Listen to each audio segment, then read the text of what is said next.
قلت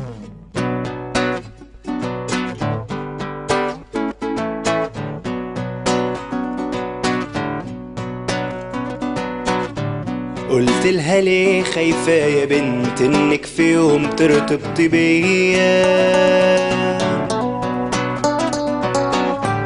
وكل ما افتح حوار الارتباط بتصد فيا.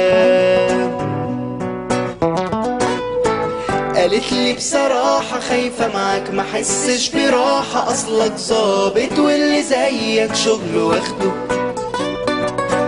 لا هتخرج معايا ولا هعرف اتفسح كفاية، شكلي حد هيبقى عايش لكن لوحده.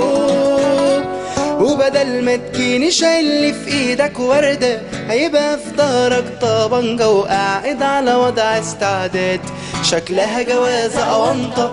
قولي ازاي هتدلع فيا وشغلك اصله العصبية، هتحسسني اني مجند معاك في مأمورية. لا لا لا لا لا لا لا لا لا لا لا لا لا لا لا لا معاك في مأمورية. لا لا لا لا لا لا لا لا لا لا لا لا لا لا لا لا.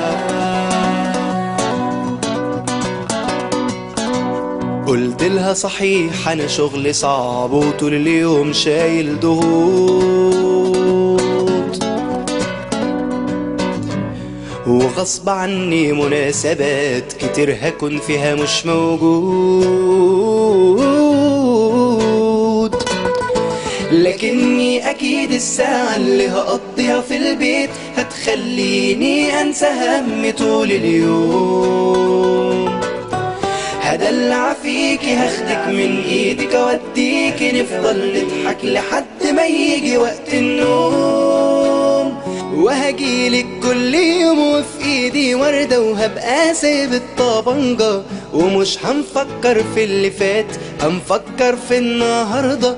عايزك تبقي واثقة فيا انا قد المسؤولية، هخاف عليكي بعمري انا وهي دي المأمورية. لا لا لا لا لا لا لا لا لا لا لا لا لا لا وهي دي المأمورية. لا لا لا لا لا لا لا لا لا لا لا لا لا لا لا وهي دي المأمورية.